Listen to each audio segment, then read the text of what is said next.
Wah, Kak Hana senang sekali bisa kembali menjumpai adik-adik di sekolah minggu online di hari ini. Apa kabar adik-adik? Apakah semuanya sehat? Apakah adik-adik sudah siap untuk beribadah? Nah, kalau semua sudah siap, Kak Hana harap adik-adik bisa mengikuti ibadah dengan tertib ya. Tidak ada makanan, tidak ada minuman, dan mainannya disimpan dulu ya.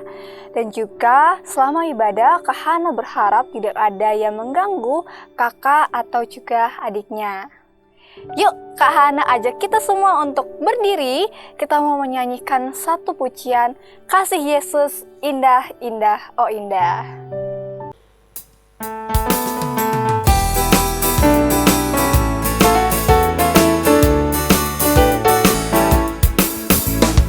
Kasih Yesus indah-indah, oh indah. Kasih Yesus indah-indah, oh indah.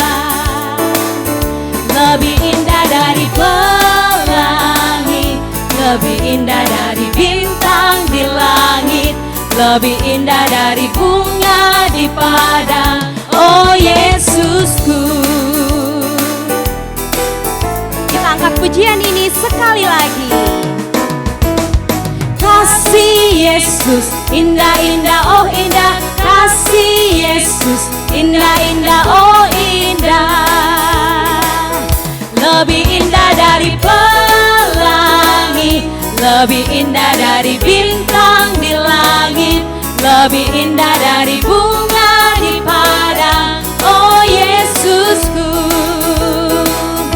Lebih indah dari pelangi, lebih indah dari bintang di langit, lebih indah dari bunga di padang, oh Yesusku. Adik-adik, mari kita berdoa. Ya Bapa di surga yang mengasihi kami dengan kasih yang kekal, kami bersyukur ya Tuhan Engkau memberikan kami hari yang baru untuk kami bersama-sama boleh ibadah. Dan kiranya Tuhan Engkau memimpin kami semua dalam ibadah hari ini. Dan kiranya juga Tuhan Engkau memberkati kami agar kami pun dapat siap untuk dapat mendengarkan firman-Mu. Di dalam nama Tuhan Yesus Kristus kami berdoa dan bersyukur ya Tuhan. Haleluya. Amin. Adik-adik, sebelum kita mendengarkan firman Tuhan, Kak Hana mau ajak kita semua untuk menyanyikan satu lagu yang berjudul Ku Ingin Dengar Cerita.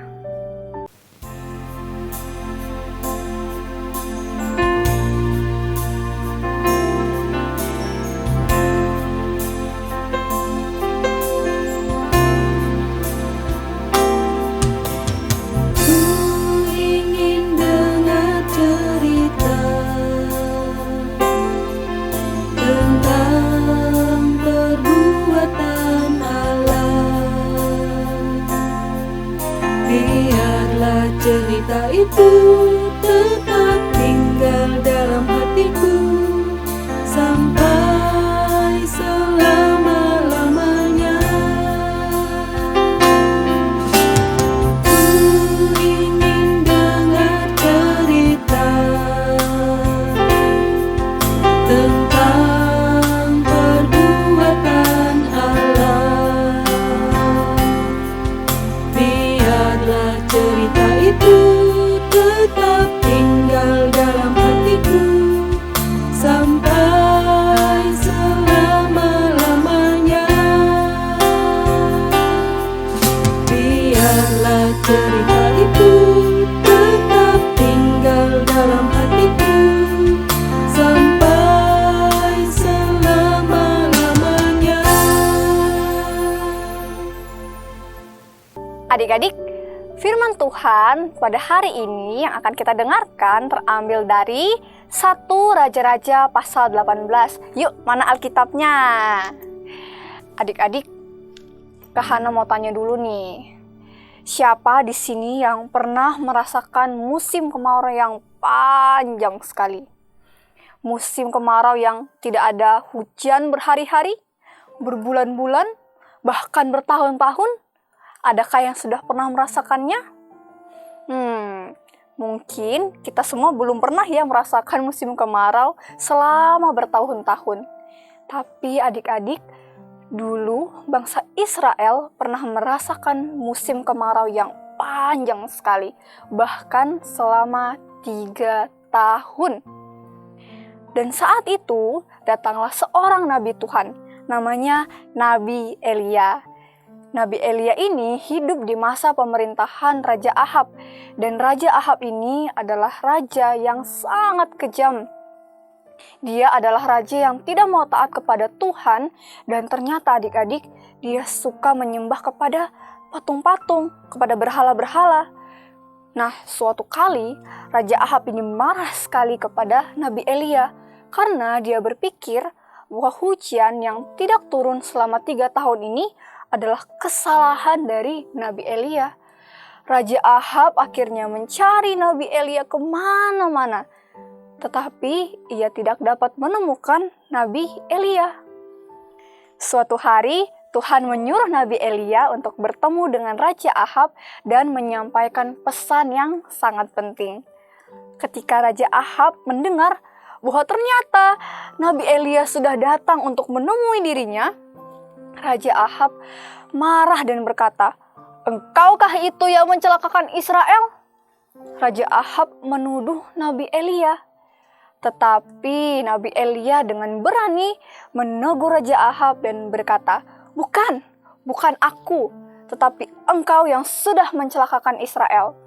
Ya Raja Ahab, engkau sudah mendatangkan hukuman ke atas Israel karena tidak taat kepada Tuhan dan menyembah berhala.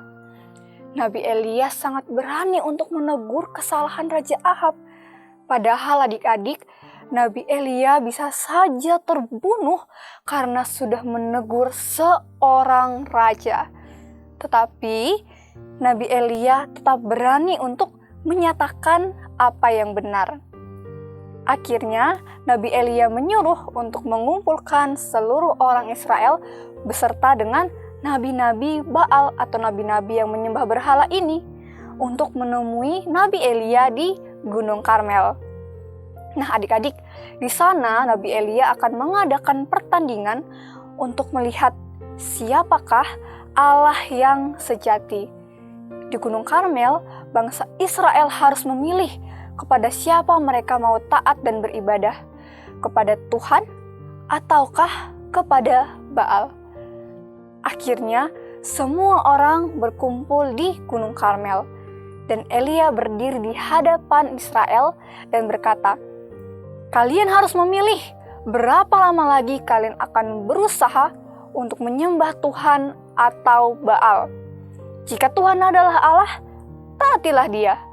Tetapi jika Baal adalah Allah, maka taatilah Dia."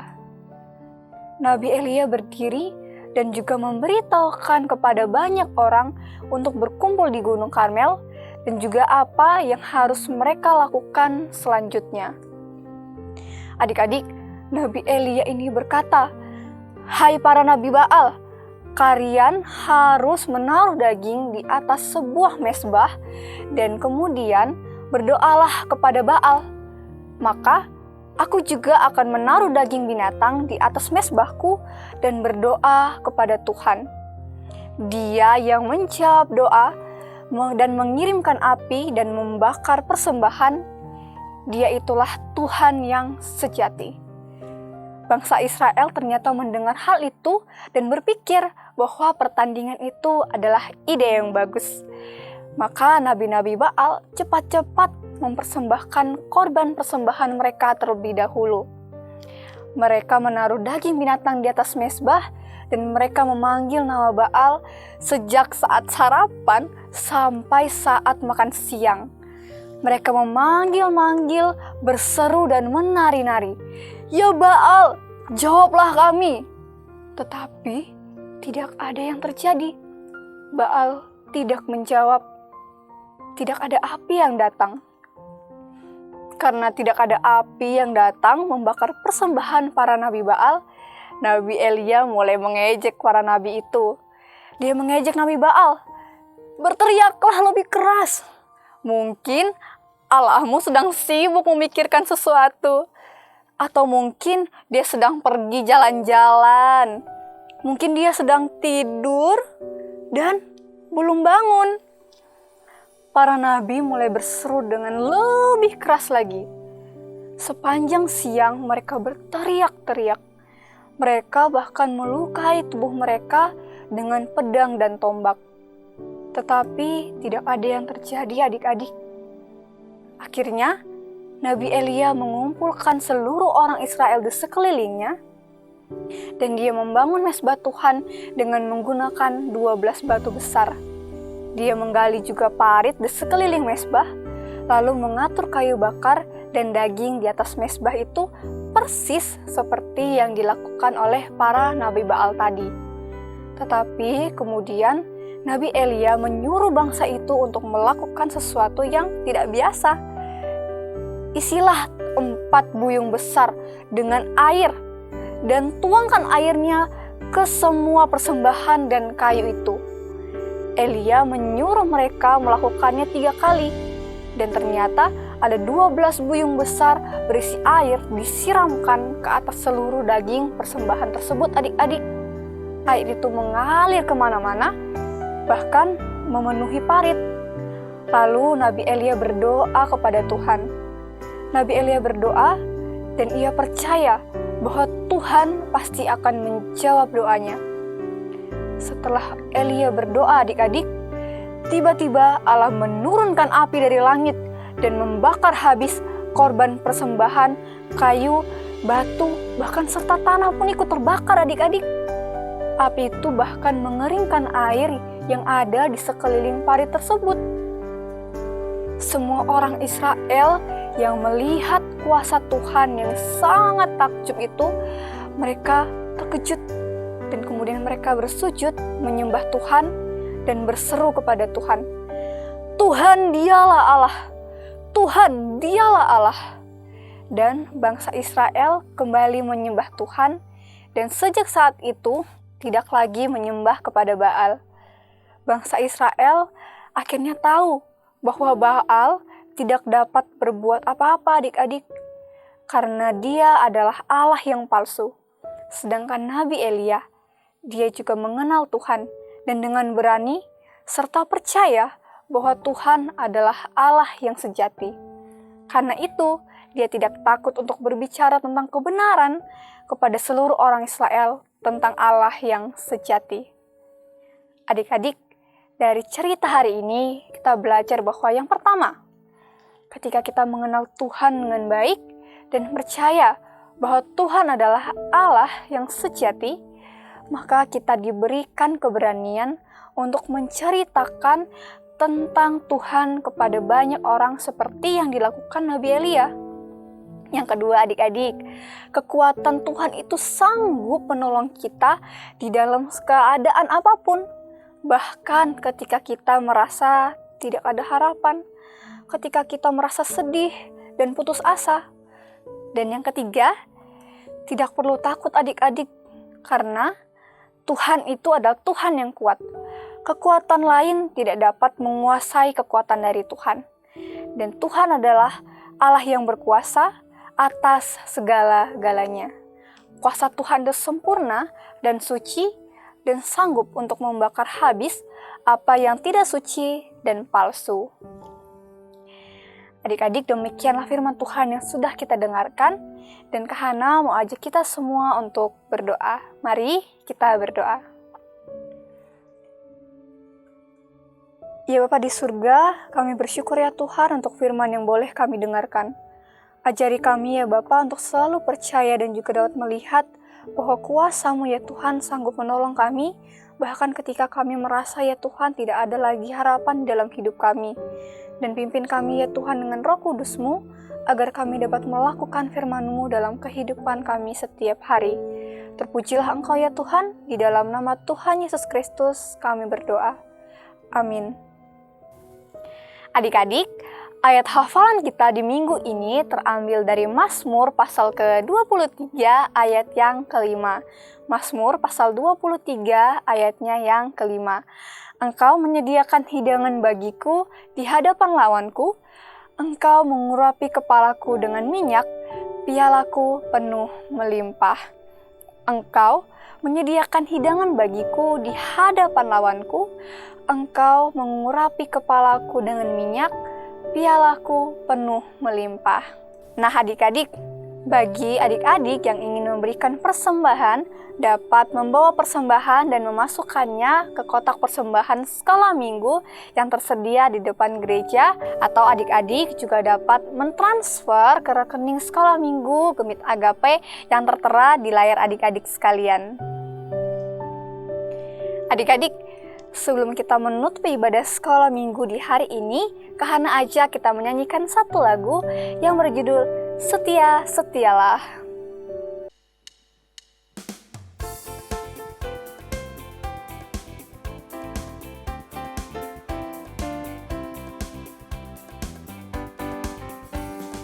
Setia setialah, setia sampai mati, seperti Tuhan Yesus, setia sampai mati. Apakah balasanku untuk kasih setianya? Setia setialah, setia sampai mati. Setia setialah, setia sampai mati, seperti Tuhan Yesus, setia sampai mati. Apakah balasanku untuk kasih setianya? Setia setialah, setia sampai mati. Adik-adik, mari kita berdoa untuk menutup ibadah kita di hari ini. Ya Tuhan, terima kasih Engkau boleh menyertai kami ya Tuhan dalam ibadah kami di hari ini. Dan kiranya Bapa, setiap firman dan juga apa yang boleh kami berikan melalui persembahan, kiranya Bapa Engkau memberkati agar dapat Engkau pakai untuk memperluas kerajaan-Mu di dunia ini ya Tuhan. Dan kami juga berdoa untuk orang tua kami dalam pekerjaan mereka, dalam segala pergumulan mereka juga ya Tuhan, kiranya Engkau mau menjawab setiap pergumulan mereka. Dan kami juga ya Bapa akan menutup ibadah kami di hari ini, dan kami mohon ya Tuhan, kiranya Engkau menyertai kami dalam segala hari-hari kami ya Tuhan. Terpujilah Engkau ya Bapa, di dalam nama Tuhan Yesus Kristus kami berdoa dan bersyukur ya Tuhan untuk ibadah kami di hari ini. Haleluya, amin. Sampai jumpa lagi adik-adik. Tuhan Yesus memberkati kita semua. Dadah.